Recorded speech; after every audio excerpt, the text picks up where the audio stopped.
Hi எல்லோரும் எப்படி இருக்கீங்க?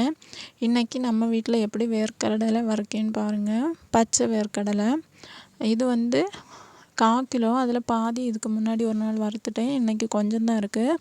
அதில் கொஞ்சம் போல் உப்பு போட்டுட்டு லேசாக, ரொம்ப போட்டால் கடலை ரொம்ப உப்பாக இருக்கும், கொஞ்சமாக போட்டால் போதும். போட்டுட்டு லேசாக தண்ணி, ஒரு கை தண்ணி தெளித்து அதை வறுத்துட்டே இருக்கணும். சிம்மில் வச்சே வறுத்துட்ருக்கணும். அப்பப்போ வந்து கொஞ்சம் கூட்டி கம்மி பண்ணி அப்படி வறுத்துட்டே இருக்கணும். ஆனால் சட்டி மட்டும் அடி பிடிக்கும், கருக்கும்.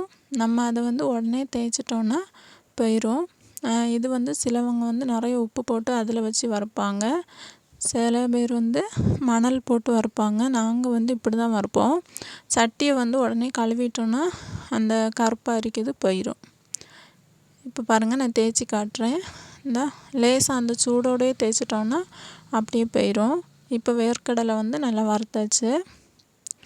ஏன்னா இதை வந்து தோல் எடுத்து பாட்டிலில் போட்டு மூடி வச்சுட்டா நம்ம கடையில் வாங்குறத விட இது நல்லா டேஸ்ட்டாக இருக்கும். அவ்வளோதான், பாய்.